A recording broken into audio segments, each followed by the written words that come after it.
I'm Carmine Gallo, and today we are speaking to Matt Abrahams, a leading expert in communication, hosts a popular podcast, is a lecturer at the Stanford Graduate School of Business, and author of the new book, Think Faster, Talk Smarter. Matt, I am so glad to speak to someone who is so aligned with the way I view the world. Communication skills are fundamental to a successful career. I'm sure you agree. I absolutely agree, and I am really excited to spend some time talking with you. This is a continuation of what we did on my podcast, and we had a lovely time. I look forward to having a conversation with you today. Hey, congratulations on the success of your podcast and the classes that you teach. Stanford Graduate School of Business, correct? So MBAs. Yes, MBAs and even graduate students from all across the campus will take our class. The subtitle to your new book is How to Speak Successfully When You Are Put on the Spot. Now, I think for most people, it's hard to think of anything more terrifying than improvisational speaking, to do something off the cuff or on the spot. And much of your book tackles what you call the anxiety beast. So let's start there.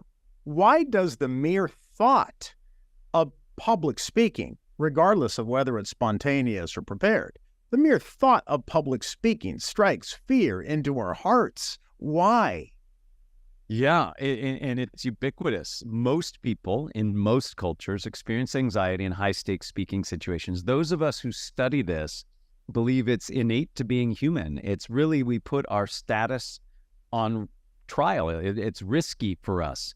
When we as a species were evolving, we would hang out in groups of about 150 people, and your relative status in that group, and by status, I don't mean who drives the fancy car or who's got the most social followers on a social media platform. But who's the leader? Right? It's who's the leader and who look up to. Yeah. Right. And it's about the resources you got access to. So you got food, you got shelter, you got reproduction.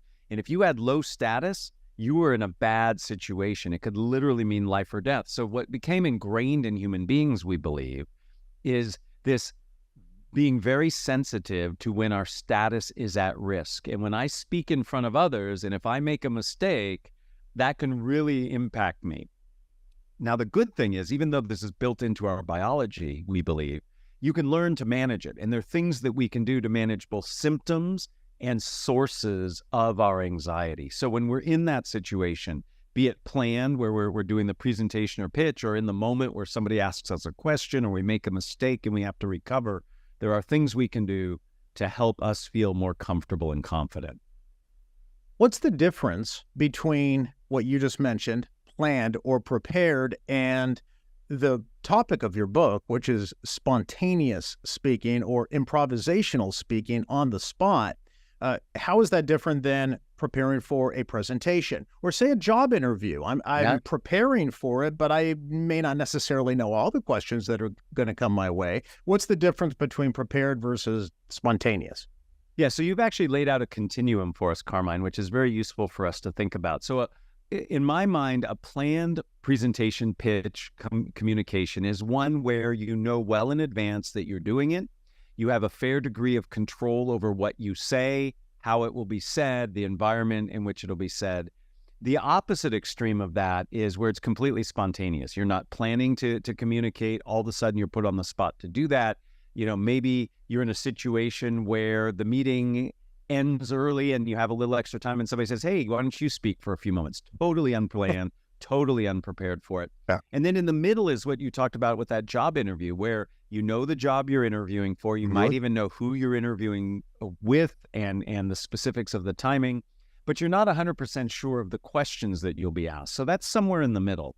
Yep. When we think about communication training in education and coaching even, a lot of it skews towards that planned presenting, which is important. By all means, I do a lot of that, and I think it's very important. There's not as much out there to help people feel better on the other side of the continuum, where we aren't as well prepared and we haven't planned as much. And that's really what this book and methodology are trying to help with. And that's why I gravitated to the book. That's why I like it, because it advances the topic of communication.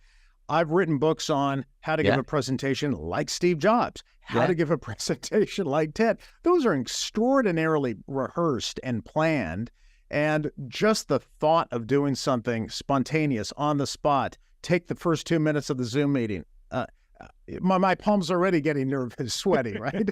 So let's talk about this anxiety. You offer 3 steps for taming the anxiety beast. I love that. And you say, know your ABCs. So when we are put on the spot, we experience symptoms, 3 types of symptoms: affective, behavioral, and cognitive. Explain all 3. Let's go through the first one. What do you mean by affective symptoms? And more importantly, what do I do about it? Right. So the first has to do with the emotions we feel, the affect. So it's the emotion that goes on for us. And a lot of us can feel very emotional. We feel very scared.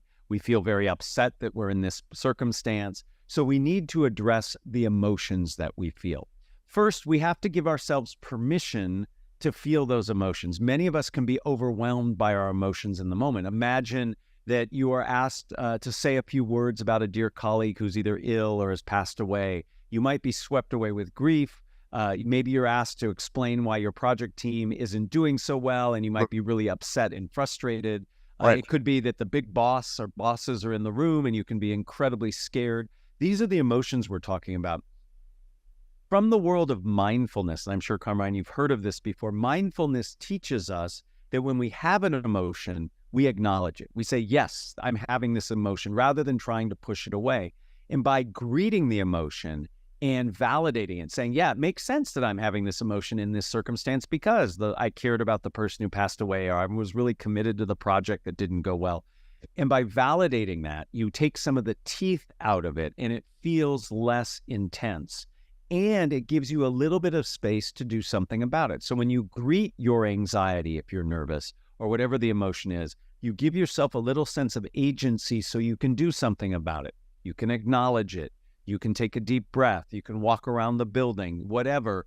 It rather than it managing you, you manage it. And so when it comes to the emotional component, the affective component, it's really about accepting it, naming it, and then doing something about it. The second symptom that I would experience, especially if I'm put on the spot, is what you call behavioral symptom. Yes. Okay, what is it? What do I do about it? Yeah, so behavioral symptoms are the way you physiologically respond. So it's the sweatiness, it's the rapid heartbeat, it's the shakiness. Lots of things we can do to manage those. I'll just rattle a few off. Sure. 1, deep breathing, especially where you take a longer exhale than an inhale, can slow down your autonomic nervous system. Hold it, right? And then breathe out longer than I breathe in. Yeah. So it's really in the exhale that the magic happens. And this is the kind of breathing you would do if you have ever done yoga or Tai Chi. It's a deep belly breath. And this slows down the autonomic nervous system, slows down the heart rate, will slow down your speaking rate. Our speaking rate matches our breathing rate. So the faster you breathe, the faster you talk. For those who get shaky, purposeful movement can be helpful. The shakiness comes from adrenaline. Adrenaline's sole purpose is to move you from threat to safety. So if you move towards your audience, if you're in person, a great way to start, and I'm sure you coach people on this, Carmine, when you start a presentation, step in and welcome the audience versus retreating and making yourself small. That movement gives that adrenaline a place to go and dissipate. Wow. And then if you're like me, I perspire and blush when I get nervous. That's because your core body temperature is going up. Your heart's beating faster. Your body is tensing. So you're putting more blood through tighter tubes. It's like when you exercise, you perspire, you turn red. So we have to cool ourselves down. And the best way to cool ourselves down is to hold something cold in the palms of our hand. The palms of our hands are thermoregulators for our body. If you've ever had a fever, you've probably put a cold compress on your forehead. Before this conversation, I was holding a cold bottle of water to help me reduce any blushing or It's not sweating. as cold as like a water bottle, but it's pretty cold because it's got There ice. you go. There you go. That's right. So if I'm holding something cold, even before I have to give a Zoom meeting or a presentation, just before, what does that do? It's cooling you down. So you know, I'm on gonna take a drink while we're at it. But anyway, there go you ahead. go. So you know, on a cold morning when you hold a warm cup of tea or coffee and it warms you up, what we're trying to do is cool ourselves down, because the reason we're sweating and blushing is because we're hotter. Our core body temperature has gone up. So if we cool ourselves down, we won't have the symptoms that come with getting hot, perspiring, and blushing. So those are some good quick tips on how to manage the behavioral manifestations of anxiety. Right. So affect is how I'm feeling. Yep. Going to accept it. Behavioral are those physical manifestations of anxiety, and there's very specific things I can do. What do you mean by cognitive symptoms? Yeah. So when I'm feeling stressed or when I'm anxious, you say that we also experience cognitive symptoms. Yes. So these are the things that we say to ourselves. And, we often don't say very good things to ourselves, especially when we're really nervous. We say things like, you're not prepared, you're going to fail, you should have spent more time working on this.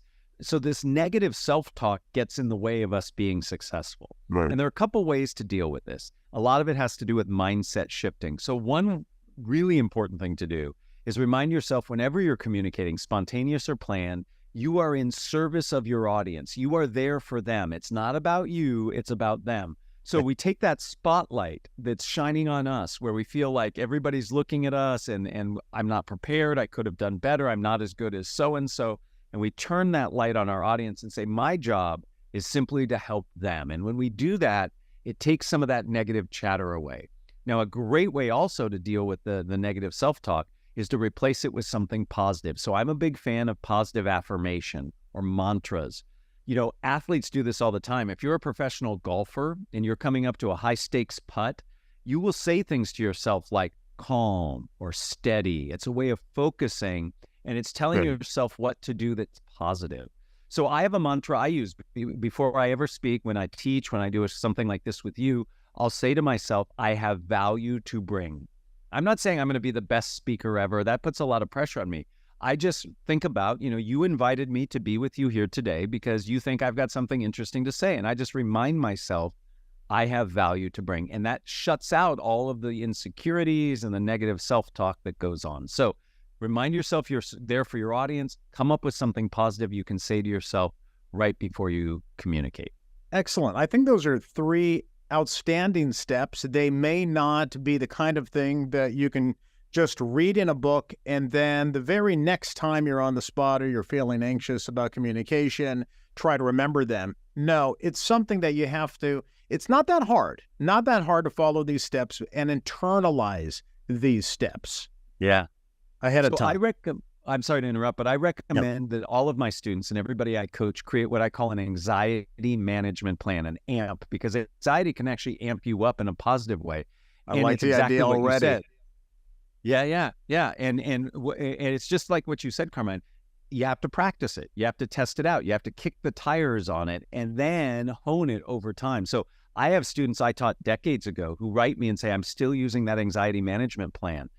They had to give a toast at their daughter's graduation or a eulogy at somebody's funeral. And they say, I'm using that same plan from years ago because it really helped, but it took a while to internalize. This is not a light switch. Managing anxiety is not a light switch. You don't learn this, you flip it, and then all of a sudden you're amazingly confident. It takes time, it takes iteration, it takes testing.